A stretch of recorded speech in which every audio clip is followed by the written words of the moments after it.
I've noticed a pattern with a lot of employers when they list their jobs on these various websites that sees them purposefully leave out details that are notable about the type of work you're doing, and the duration of that work. So, for example, back in December, I drove 40 miles all the way to another city to have an interview with a place that said they were a driving company that gave full time shifts.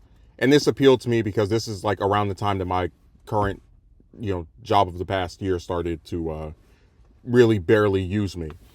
So I go all the way over here. I sit through the little stuff they have on the computer and sitting in the office in the lobby room. And when I finally get to talk to the guy who I guess is running this operation, he tells me, "All right, are you guys okay with the fact that this is a seasonal job? Because I've already had two people walk out on me since revealing that."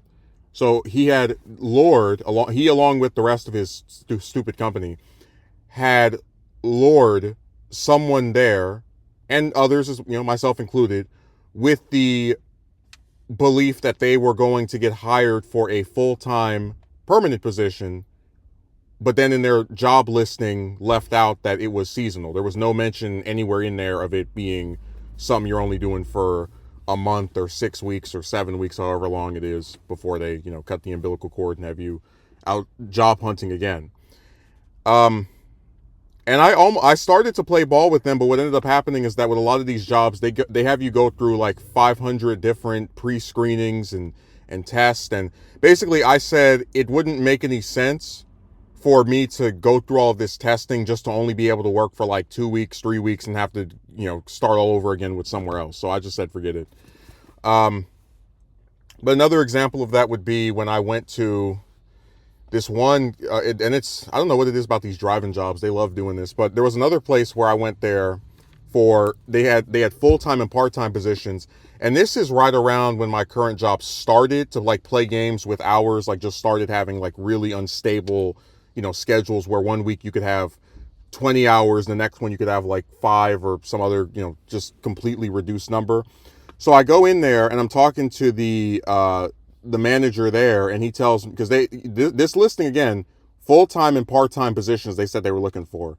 And I tell them, oh, I'd like a part-time position. And my reasoning for that is, so if I'm not good at this job, or they feel like they want to get rid of me after a few days or weeks, which is something that companies have shown me they have no problem with doing, I can at least still have something I can go back to, even if it's not sustaining me in and of itself. And then he says, we'd really appreciate it if more so if we could have someone full-time. And then I agreed to the full-time position because I'm like, all right, well, I guess if this is going to pay more or use me more, I might as well prioritize them over the current one. And that's when he says, oh, well, currently all of our training days for full-time positions are filled up, but we'll call you and let you know when we're available for someone to come in for full-time training. And of course, this call never comes. It was, total nonsense. But I said, isn't it crazy that they put up listings for full and part-time jobs, right? Like for both of them, they need people who are going to be there all day long. People are going to be there half a day or every 2 days. And you're like, all right, well, I want to do this one. Oh, we really need people for this other. Okay, I'll do. Oh, well, we actually have the listings fully. I mean, it's nonsense. It's total, utter nonsense. So yeah, that's just a pattern I've picked up on where a lot of places will give listings of stuff and then they won't be honest with what they are. Just like with this one that I was talking about a few days ago that I decided to not go through with. Nowhere in their listing did they say anything about how long you were working there, other than the fact that it was full time. And when I see full time, I feel like people naturally assume 40 hours a week, 8-hour shifts, not 11 hours or whatever, Monday through Saturday, and then Saturday's like a partial shift. I mean, it's more lying by omission, where they leave out key details relating to how exactly long do you expect someone to work each week, for the purpose of ensnaring people who are desperate to like put up with any old crazy stuff that they decided to leave out. And man, I was excited for that place at first, but they are they're a very high maintenance area, and it's difficult to, what's the way of putting it?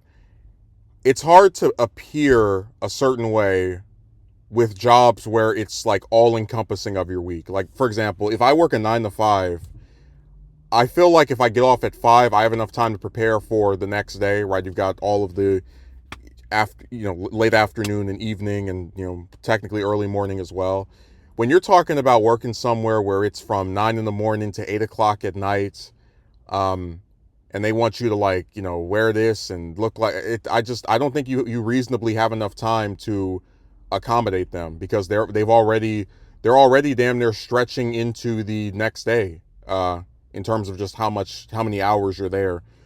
But yeah, that's one of the reasons why I just turned that down. It was too high maintenance, and I don't need 50, 60 hours a week. I wish they had just told me up front, hey, this is how many hours there are, instead of you get there and then only when you're sitting in front of them do you find out, oh crap, this is a 6-day-a-week job, so you'll only have one day of availability to do anything besides come and work here.